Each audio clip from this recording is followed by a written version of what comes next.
La guerre en Ukraine et en Russie. Y a-t-il des militaires de l'OTAN ou des civils appartenant à l'OTAN qui combattent du côté russe? Point d'interrogation. Nous avons vu que le soutien que reçoivent les Ukrainiens part de Paris à New York, de Boston à San Diego, partout dans le monde. Tout le monde est derrière l'Ukraine dans sa guerre de défense contre la Russie. Les Ukrainiens reçoivent des armements, reçoivent des financements.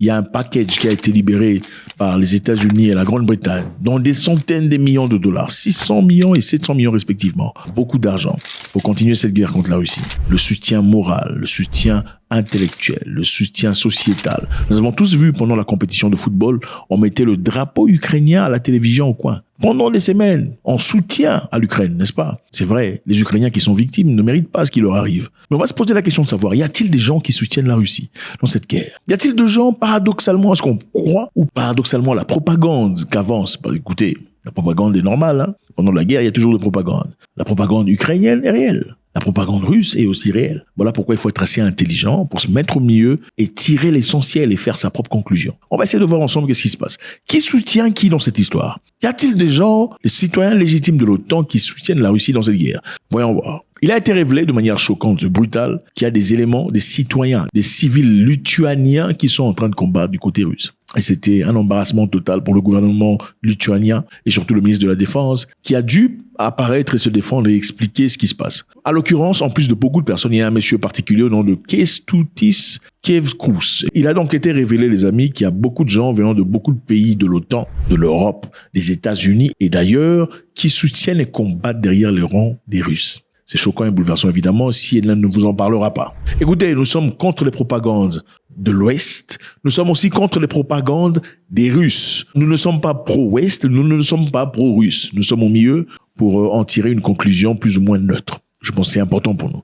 Alors, ce qui se passe ici, c'est quoi? Ici, il y a un cas particulier d'un monsieur au nom de Kęstutis Kevkus. Écoutez, excusez-moi, je sais que je viens de criminaliser son nom, mais voilà, c'est la même chose qui se passe quand eux essaient de dire le nom, n'est-ce pas? Bon, on va continuer. Monsieur Kęstutis Kevkus, un Lituanien d'origine, combat pour les Russes, avec beaucoup de force et de ferveur. Et ceci, évidemment, est un embarras total pour le ministère de la Défense lituanienne, qui n'est pas nécessairement ami avec les Russes. Alors, qu'est-ce qu'on a dit à propos de ces citoyens qui fait la honte du pays en combattant pour la Russie? Il a servi dans les forces russes en Ukraine et perdra sa nationalité lituanienne. Donc le chef de département de migration a signé une proposition et affirme que les citoyens lituaniens ne sont pas autorisés de servir dans les armées étrangères sans l'autorisation du gouvernement. Évidemment, comme punition, vous allez perdre votre nationalité. Est-ce qu'on se pose la question de savoir s'il y a des gens qui combattent pour l'Ukraine?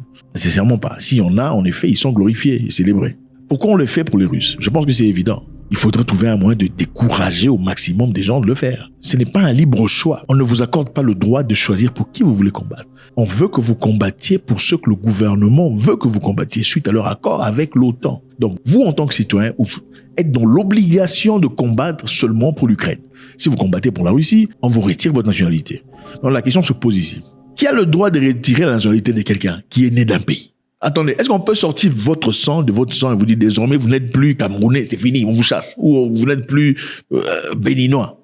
Est-ce possible? Ce n'est pas possible. On peut le dire ouvertement, on vous retire votre nationalité, mais on ne peut pas sortir le Gabonais en vous. Ce n'est pas possible, impossible. Laissez-moi vous dire une chose. Vous venez d'un pays étranger, vous venez de Singapour ou quelque part ailleurs, vous avez perdu votre passeport. Vous allez au Gabon, vous allez à l'aéroport au Gabon. Si vous êtes vraiment Gabonais, vous pensez qu'on va vous demander votre passeport, même si vous n'en avez pas? On peut vous dire, monsieur, vous n'avez pas de passeport, vous n'entrerez pas dans le pays. Votre tempérament seul va confirmer, ce monsieur, c'est un Gabonais, laissez-le entrer, n'est-ce pas? Vous n'avez pas besoin à moins que vous partiez au Bénin, à moins que vous partiez au Rwanda, à moins que vous partiez en Ouganda. Alors là, il vous faudra beaucoup de justifications pour, authentifier que vous êtes certainement un enfant du pays. Mais un vrai enfant du pays n'a pas besoin de papier. Arrivez même si le monsieur, excusez-moi, dit, je n'ai pas les papiers, laissez-moi passer. Ah, c'est quoi ça? Chez nous, c'est là-bas au coin. Mais écoutez, monsieur, vous me passez votre...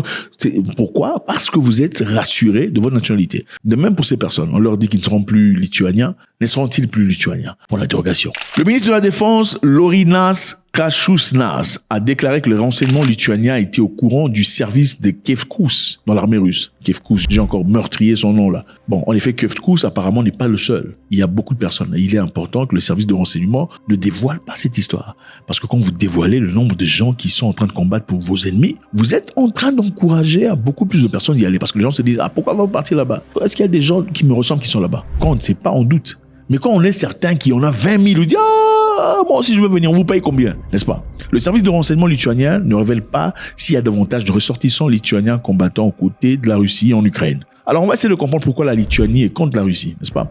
Ce sont des gens qui apparemment parlent des langues très similaires et aussi à un certain moment étaient frères. Ils faisaient partie du même bloc, du bloc soviétique. D'après l'interprétation internationale des Occidentaux, on va essayer de décortiquer ce qui se passe. On justifie la méfiance de la Lituanie à l'égard de la Russie. On a transformé de la méchanceté à la méfiance de la Russie, d'une perspective historique. Alors qu'est-ce que c'est?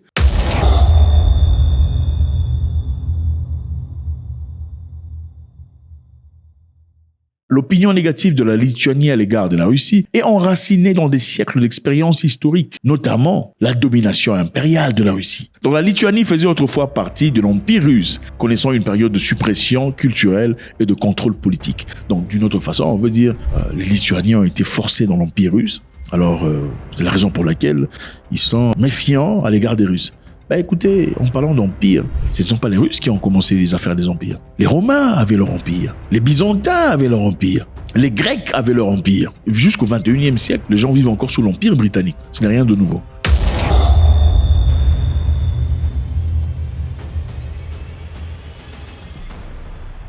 Après la Seconde Guerre mondiale, la Lituanie a été incorporée de force à l'Union soviétique, endurant des décennies de régime communiste, des difficultés économiques et des répressions politiques. Évidemment, on doit toujours diaboliser le communisme, la Russie, l'Union soviétique. Mais on oublie que c'est grâce aux Russes qu'on a pu battre Hitler. Sans les Russes, Hitler serait très fort. On n'aurait pas pu le battre, qu'on ne vous trompe pas. Ce n'est pas possible. Ce n'aurait pas été possible.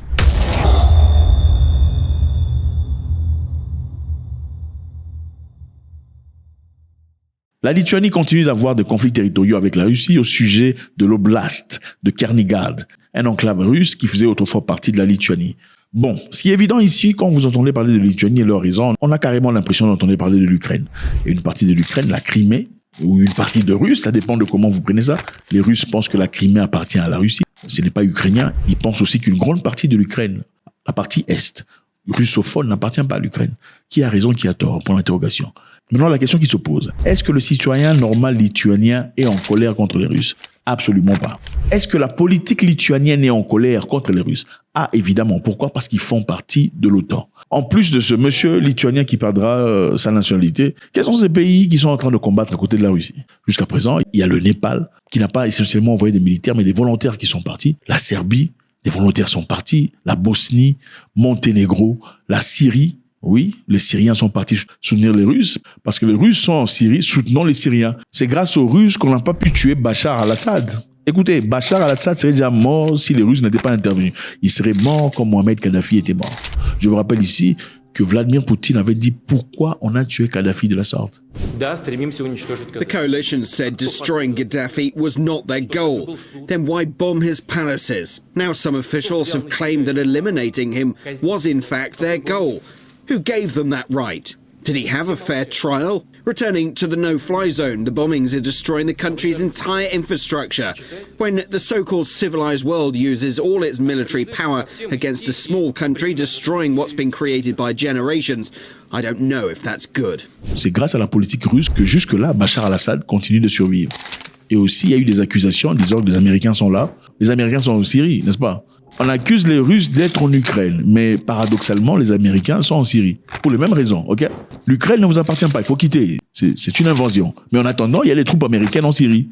Et ils n'ont pas voulu là-bas. En attendant, ils bombardent la Syrie. Deux poids, deux mesures, n'est-ce pas? Mais il y a aussi des accusations venant de la Russie disant que les Américains étaient en train de piller le pétrole syrien.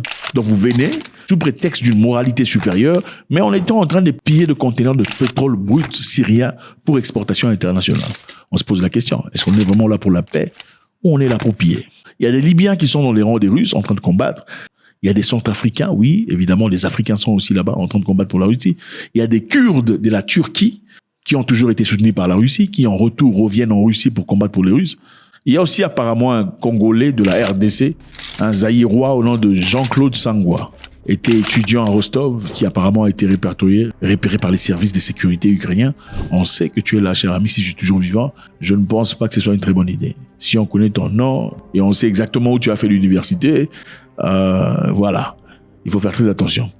Il y a un Zambien, Lemekani Nathan Nirenda, un étudiant à Moscou, ingénieur à l'Institut physique, qui était condamné à 9 ans de prison et ensuite a été abattu sur le terrain pendant qu'il combattait. Et à son âme, il y a aussi un Tanzanien de l'Université de technologie à Rostov qui était autrefois condamné à 7 ans de prison et après été abattu. Bon, ce sont des gens qui clairement étaient en prison, mais qui sont partis en guerre dans l'espoir de quitter la prison. Vous voyez un peu l'offre qu'on a fait, on va chercher des prisonniers qui veulent combattre, malheureusement, sans jamais rentrer. Voilà les amis, autant que Kiev est en train de recevoir le soutien, il est évident, les Russes en reçoivent aussi. Si pas officiellement, au moins officieusement.